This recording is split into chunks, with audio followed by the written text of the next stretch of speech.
Hello everyone. Today we are starting in Mark chapter 12, verse 13. Later they sent some of the Pharisees and Herodians to Jesus to catch him in his words. They came to him and said, "Teacher, we know you are a man of integrity. You aren't swayed by men because you pay no attention to who they are, but you teach the way of God in accordance with the truth." In order to trap him, they compliment him. They tried to get his guard down. And on top of that, it's both Pharisees and Herod's men working together. Any Jewish leader would not like Herod because he was in charge of the Jews, and yet he wasn't actually a Jew, and he definitely didn't follow Jewish law very well. But the saying goes, "The enemy of my enemy is my friend." Herod definitely didn't want to give up his status as king of the Jews, and the Pharisees didn't want the people to think they were corrupt. So an alliance was made. Is it right to pay taxes to Caesar or not? Should we pay or shouldn't we? But Jesus knew their hypocrisy. "Why are you trying to trap me?" he asked. "Bring a denarius and let me look at it." They brought the coin, and he asked them, "Whose portrait is this, and whose inscription?" "Caesar's," they replied. Then Jesus said to them, "Give to Caesar what is Caesar's, and to God what is God's."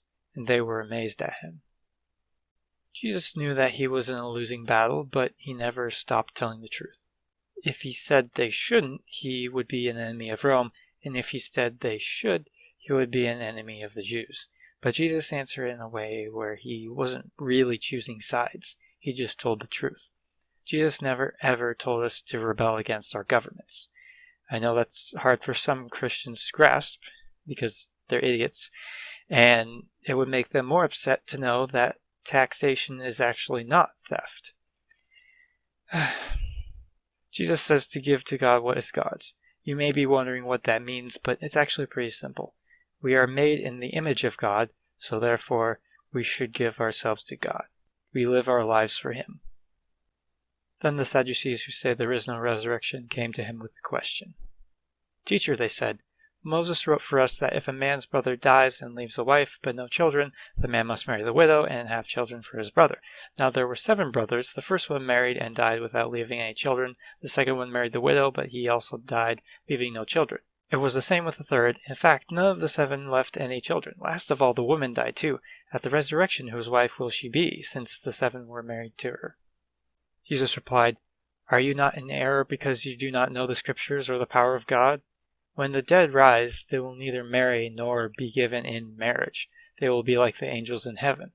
Now about the dead rising, have you not read in the book of Moses, in the account of the bush, how God said to him, 'I am the God of Abraham, the God of Isaac, and the God of Jacob.' He is not the God of the dead, but of the living. You are badly mistaken." Feels like I'm upsetting everyone today. But no, you aren't married in heaven, and you don't make babies in heaven. I'm not even trying to upset anyone. I'm just reading the Bible. It would be nice if other people read it too. Anyways, heaven is different from our current life in many ways, and even though humans and angels are very different creatures, our role in heaven won't be too far off from theirs.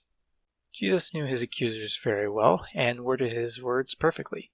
The Sadducees only accepted the books of Moses as canonical.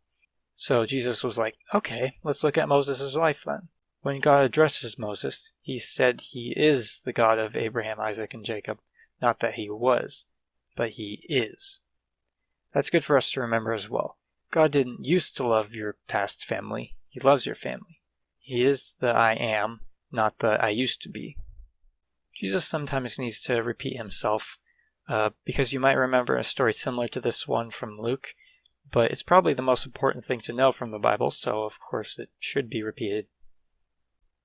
One of the teachers of the law came and heard them debating.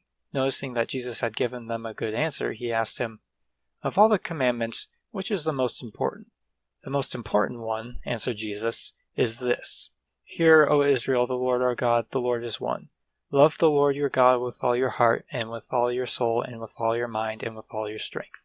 The second is this. Love your neighbor as yourself. There is no commandment greater than these." "Well said, teacher," the man replied. "You are right in saying that God is one, and there is no other but him. To love him with all your heart, with all your understanding, and with all your strength, And to love your neighbor as yourself is more important than all burnt offerings and sacrifices. When Jesus saw that he had answered wisely, he said to him, "You are not far from the kingdom of God." And from then on, no one dare ask him any more questions. It's good to end on one that someone actually understood. We are created to love God, and since we are made in the image of God, we were created to love one another. And this is more important than ceremonies, more important than traditions. If you want to be wise, remember this. Thanks for listening, guys.